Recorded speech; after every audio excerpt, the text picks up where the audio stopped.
mbokk internet Seneweb TV seneweb.com amaat mbégte contentement comme ni ñu koy defee say su ne tey nag dañoo ñëw tournage bi ki nga xam ne nag moom moo di Kay&Za nag nee naa la mu nekk série boo xam ne mu ngi lëmbee jamono di lëmbee li nga xam ne nag moo di réseaux sociaux yi comme ni ma ko waxee woon rek moom mujjee génn ci série yi waaye gars yi nee nañ moo gën a neex ama toog ak actrice boo xam ne kenn dootu ko présenté ci même réew parce que su ma nee maîtresse d'un homme marié xel yëpp daal di dem ci Dalanda Alice ci série Kay&Za donc ma chérie sa jongo lan la ragal naa ko. ay waay merci yaa ma gën a jongo ma instant bi. sa jongo ma lan la. merci. mais tu es toute belle. merci beaucoup c'est gentil. léegi ma fan laay waxee dama naan Alice wala ma ne Dalanda wala ma ne Jessica. bu la neex rek. bu ma ci neex. waaw Jessica nuyu naa la. maa ngi lay fay. ci loo nekk. maa ngi nii alhamdulilah. yaa ngi ci jàmm. ma jàmm rek. tey français wolof la ñuy def wala français wolof ça dépend de l'humeur rek xam nga comme par exemple nii maa ngi wax français ci wolof. dama ko bëgg mu nekk suñu actrice bi nga xam ne nag moom la ñu daal di dalal ñu gis ko mu yàgg bay waaxam ci li nga xam ne moom moo di cinéma sénégalais di ci def lu am solo tey nag ñu ñëw fekk tournage Kay&Za donc mu nekk na Kay&Za nag yaakaar naa ne bokk na ci série yi nga xam ne nag moom it joué na ci rôle bu am solo parce que rôle bi mu joué dafa sincère di amitié dinañ ci ñëw ñu gën a développé waaye su ma nee kan mooy Jessica. bon Jessica est-ce que loolu mën naa ko tontu wolof dafa xaw a compliqué. non Jessica. En fait Jessica déjà je pense que c'est tout le contraire de ses personnages. D'accord. Parce que elle est un peu plus posée on va dire. Un peu plus réfléchie. Réfléchie. Mais oui dans la vraie vie moom Jessica ak Dalanda ak Alice dañoo wute quoi. D'accord Jessica lan moo ko dugal ci cinéma. bon xëy na parce que mon papa est déjà un peu dans le milieu artistique. D'accord. Donc je pense que ça m'a plus ou moins attirée en fait. Mais xam nañ ko.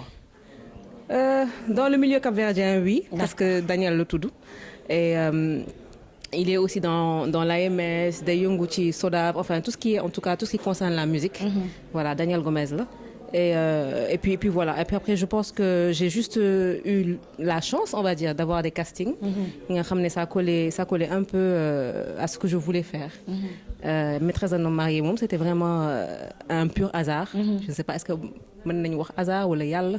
Ça dépend. D'accord. Mais voilà après c'est à partir de là que j'ai continué.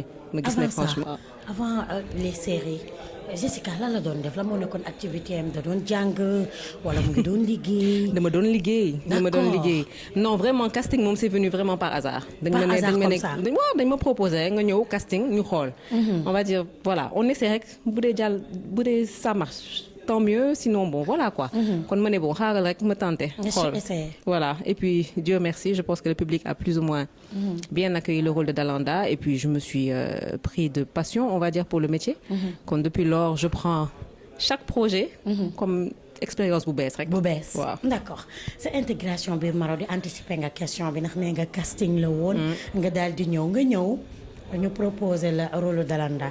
yomboon na est-ce que.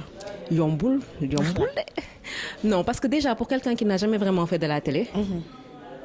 Devoir interpréter un rôle comme le rôle de Dalanda parce que Dalanda quand même c'était un personnage assez fort. C'était un challenge franchement de tous les jours parce que quand tu sais que personne ne te connaît. Je crois que tu te dois en fait de devoir réussir ça. Surtout pour la personne qui a mis confiance sa confiance en toi. Donc loolu moom c'était un challenge quotidien. Mais bon je pense que oui au fur et à mesure et puis je remercie parce que quand même c'était l'équipe qui était derrière, que ce soit les anciens, que ce soit les nouveaux, je prenais franchement les conseils de tout le monde. Xëy na moo tax moom Dalanda nekk Dalanda quoi. C'est pas juste moi, c'est toute l'équipe qui avait derrière. D'accord mu nekkoon sa premier projet. waaw nga def ko saison bi jeex. nan nga ko dundee woon après ak sa entourage et consort. bi mu jeexee nan laa ko dundee woon. parce que Jessica bi ñu xamoon. waaw bu léegi bokkatul bi ñu xamoon ki siiwul woon. waaw kii nag cette fois-ci dafa nekk nit ku célèbre et tout.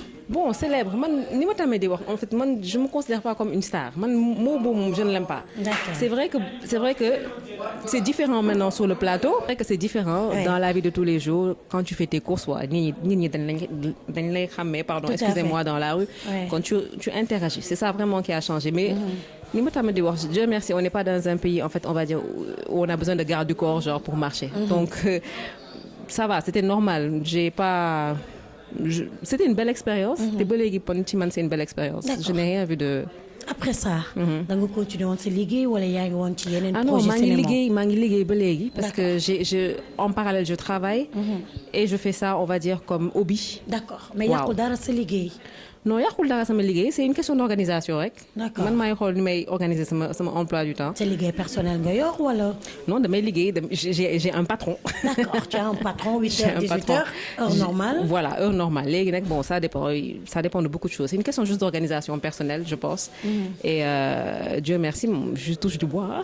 alhamdulilah. Ouais, alhamdoulilah, ba léegi moom ça va. yaa ngi gérer. Waaw. d'accord ñu jógee ci projet maîtresse d'un homme marié nga daal di dugaat ci beneen projet muy projet wu Kay Enza je pense que moom moo nekkaat sa deuxième projet Ak Marodi, waaw. ak Marodi. d'accord à part Marodi ban nga defaat.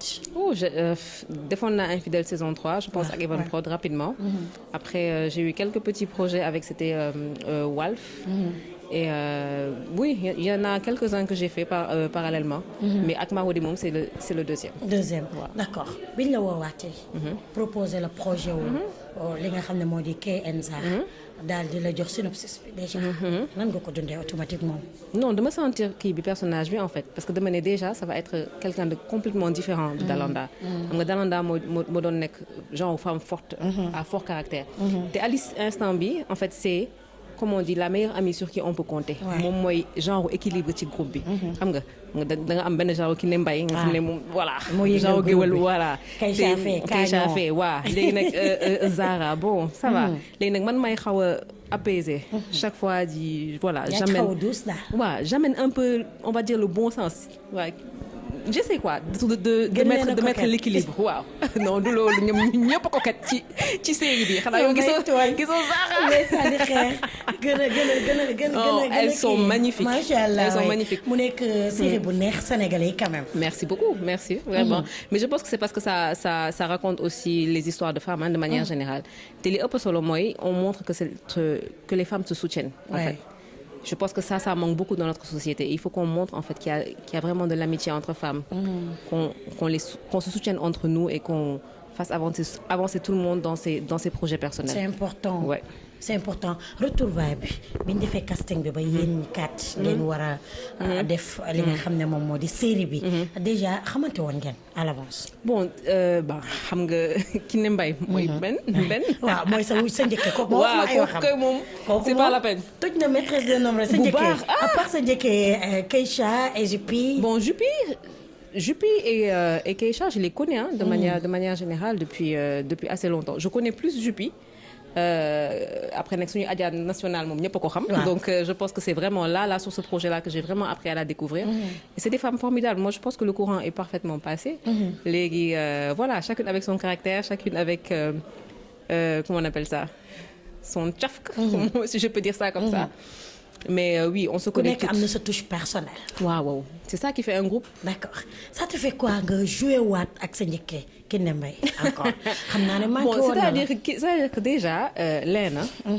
on ne se connaît pas depuis maîtresse d'un homme marié. dañoo yàgg xamante waaw ce n'est pas sous le projet là en fait. waaw nit ñi xamuñu ko mais c'est pas quelqu'un que j'ai découvert en fait sur un projet cinématographique. donc déjà pour moi ça a été. au passage suñu mbokk concert la. xanaa kooku journaliste boobu suñu concert la suñu mbokk la. kooku elle est spéciale. elle est spéciale mais comme je dis rek man quand j'ai vu xoolal maa ngi koy woo Mbenn ba léegi. mais quand j'ai vu Léna pour moi c'était franchement. C'était comme jouer en famille en fait. ouais. kon y avait automatiquement nga xam ne lii day dem. waaw day dem loolu kay moom tant que le feeling est là xam naa li ci des moom waaw c'est facile yàqu la waaw. d'accord ci biir série bi nga joué ci rôle bu am solo comme ni nga ko waxee. nga yor sa kër yor sa famille. nga nekk une femme battante parce que quoi qu'on puisse dire yaa yor sa kër bëri na jigéen ñu mel ni Alice. seen i jëkkër feebar mënatuñu ñu gérer foyer bi. yor seen doom. yor seen kër. est-ce que yomb na. non yombul mais man comme j'ai l'habitude de dire déjà être une femme sax ci boppam. yombul marié ou célibataire déjà balaa ngay ñëw ci. ay waay célibataire. avec un grand C. Je ne suis pas mariée daal. À ce point avec un grand C. Je ne suis pas mariée mais je ne suis pas un cœur à prendre on va dire ça comme ça. D'accord en tant que célibataire bu mag. avec un grand C nga joué nag. bu mag avec un grand C yow. avec un grand C nga joué rôle bu am solo. nekk une femme au foyer. une femme battante. jigéen buy gérer këram. yore jëkkëram fi mu ne nii xam naa ne yaa ngi jàng pour bu ñëwee ni ngay gérer nan nga ko dundee blague à part. nan laa ko dundee. je pense comme toute femme je pense que bon ni mu ko waxee rek être femme déjà c'est pas simple. Ouais. Quand tu es maman en plus on est naturellement. Dieu nous a créés naturellement soumises, on va dire ça comme ça. Ouais, ça c'est vrai. Donc tant que les conditions sont réunies dans un foyer, quand le monsieur fait ce qu'il doit faire, nous généralement on est bien quoi. Donc je pense que le personnage d'Alice c'est un peu toutes les femmes c'est toutes les femmes dans son foyer. Quand le mari n'est pas là, elle fait le maximum pour que son foyer soit stable. Xam nga, ce n'est pas et puis c'est une génération je pense aussi différente, c'est quand même le genre de femme qui cherche des solutions. Au problème. Voilà, et qui ne part pas. Donc si son mari aujourd'hui n'est pas dans les dispositions de maintenir la famille, c'est à elle de le faire.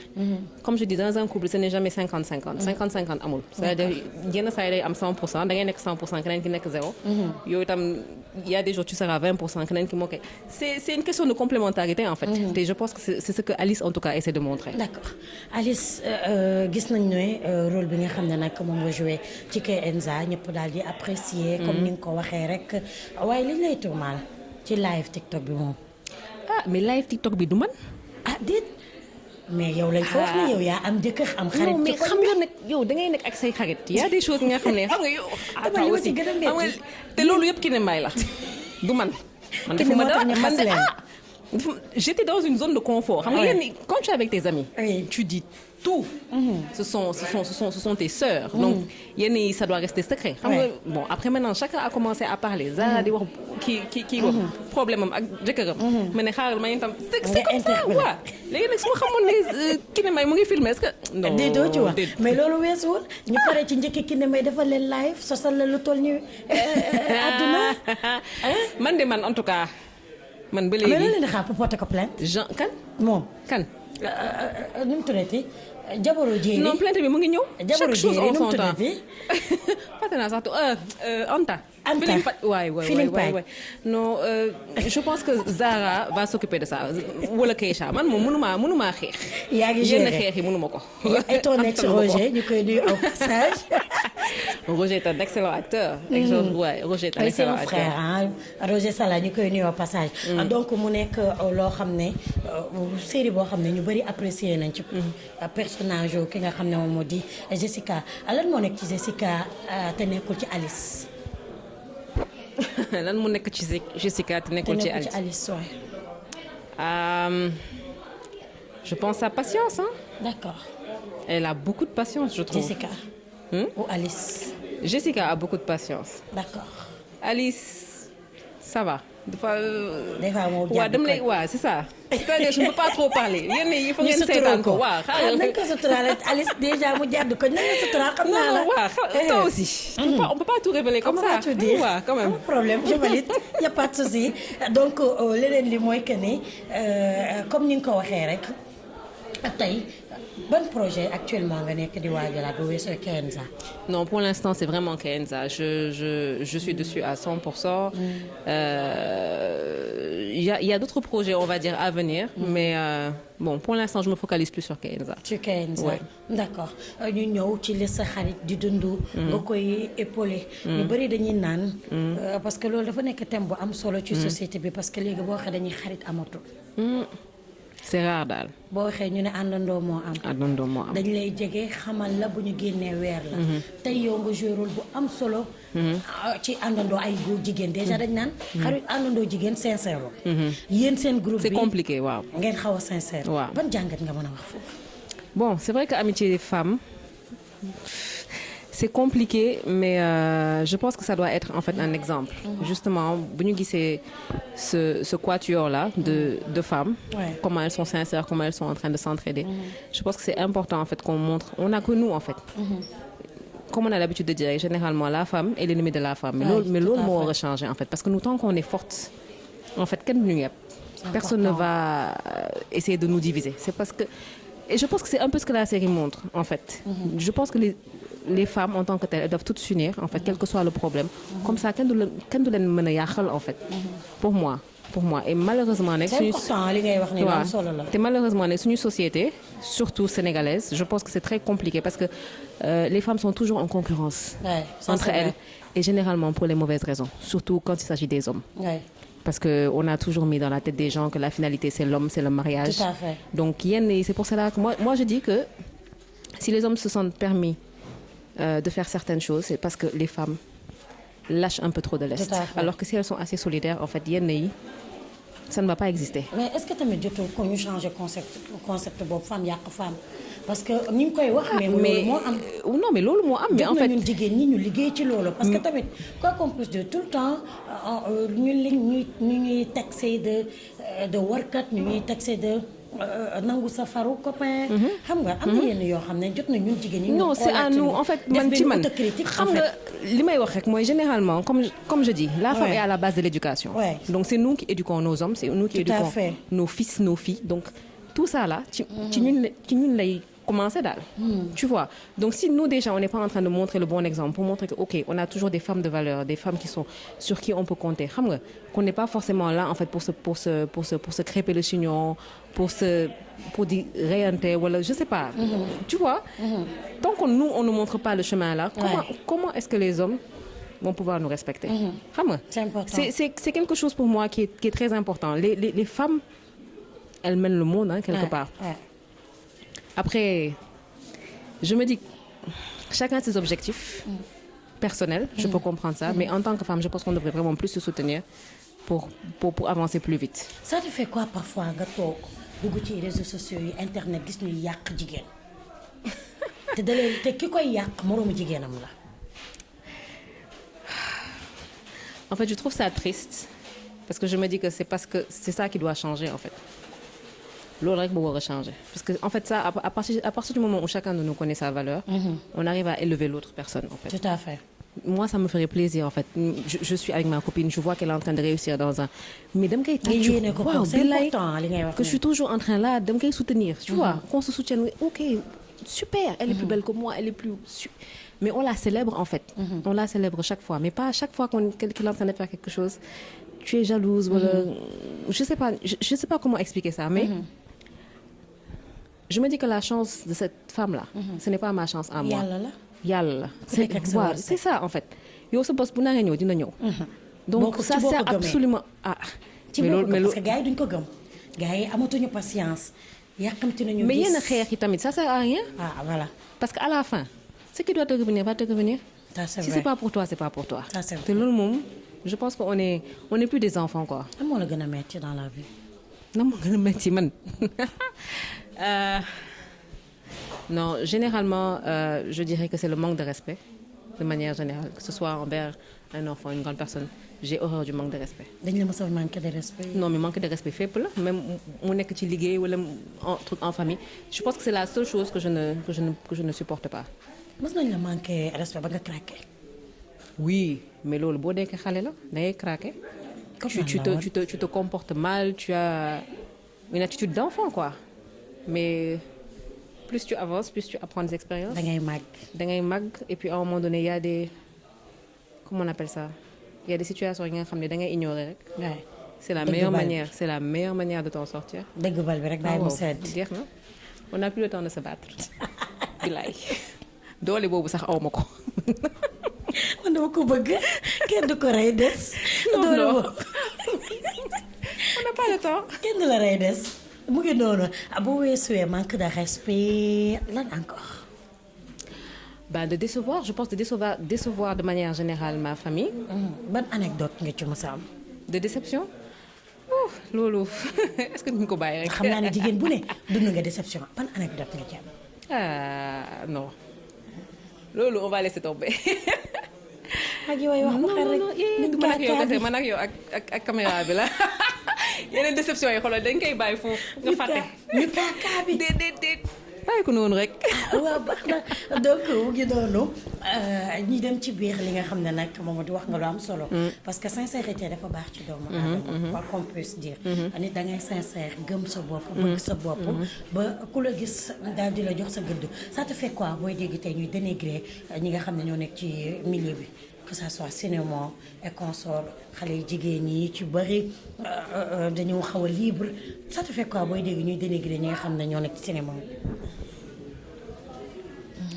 Alors, déjà, je ne suis pas beaucoup sur les réseaux sociaux. Ouais. Donc peut-être que je ne peux pas avoir d'avis sur ce cas-là. Mais de manière générale, moom dénigrer sa moromu jigéen moom, ça t'apporte quoi en fait à la fin? C'est-à-dire si c'est juste pour amener des vues, ou je sais pas, c'est quoi l'objectif de base? Man daal li ma xam mooy si tu n'as rien d'intéressant à dire. Rien qui puisse m'apporter quelque chose qui me fasse grandir, que ce soit spirituellement, moralement. Positif quoi. Ouais, c'est important. Lépp lay wax, ça me passe sur le corps en fait. Ça n'a pas d'importance. Franchement. Yenn yi en fait, je pense que on n'a plus le temps. On doit être mature. Non, on doit être mature en fait. Yenn yi moom ça sert à rien. Ça sert à rien. Ça sert absolument à rien. C'est important li mu wax nañu bàyyi yàqante bi nañu bàyyi yàq der bi te xam ne ñun ñëpp benn lañu que ça soit Awa Penda Fatou ñun ñëpp on est des femmes. Non, on est des femmes. te jigéen ñi dañoo war di booloo nañu ni ñu koy waxee slogan bi ñu naan femme yàq femme laa bëgg ñu dindi ko. ñu def femme defar femme. dafa jot nag de dafa jot nag 2025 quand même. Changeons. Évoluons. L'émission tire à sa fin. Merci vraiment beaucoup. dana mbégte ak contentement toog ak yow yaatal gën la découvrir et ça me fait vraiment du plaisir. maa leen gën a kontaan franchement je te remercie. Mais c'est toi quand même qui nous accueille, qui nous donne le micro ouvert. Donc je te remercie pour ça et je remercie aussi les téléspectateurs, tous ceux qui nous suivent. Et viens sur le plateau quand tu veux. Hein. On t'attend comme ça xëy na voilà. ñëw gérer tuuti. waaw nga xool affaire bi ni mu mel ko xool ko. sa copine man dama ko bëgg sa copine. waaw damay ciibatu rek moom mii waa baax na daal. suba ba léegi da ngeen di xuloo. yàlla baax na. mu ngi noonu di wax gars yi nag comme mu ngi dàqe boobu ba léegi 2025 mën nañ ñëw. ah. 2025 bi gars yi mën ngeen ñëw comme mu ngi dàqe yow. waxuma loolu léegi moom yaa ko wax xoolal. wala ki fi ne da nga ñëw mbaa ju dëggal suñu bopp. xoolal ma yow mu ngi noonu l'émission tire à sa fin dana mbégte ak contentement looy tàggatoo déjà. comment on tàggatoo je sais pas moi je suis un petit tubaab nu may tàggatoo. muñal leen ma rek baal leen ma rek ngeen muñal ma. Là c'est Alice qui est sortie là c'est voilà.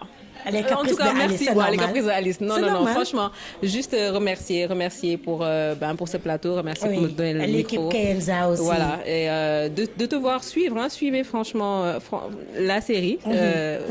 N'oubliez pas qu'on le fait aussi, c'est pour vous. Donc, si ce n'est pas eux, c'est voilà. C'est beau. Merci en tout cas. Merci beaucoup à Fatou Jupiter aussi, à nit ku baax nit ku yaatu. Merci beaucoup à toute l'équipe de Marodi TV, mention spéciale à eux ndax nee naa la nag cinéma sénégalais su demee ba yegg si fii à Marodi. En tout cas, il joue un grand rôle là-dessus. Marodi bu baax il joue un très grand rôle. Merci spécial à vous donc di leen jox dig daje beneen yoon ak beneen i ndaanaan merci beaucoup à la prochaine bye. Bien, je vais venir.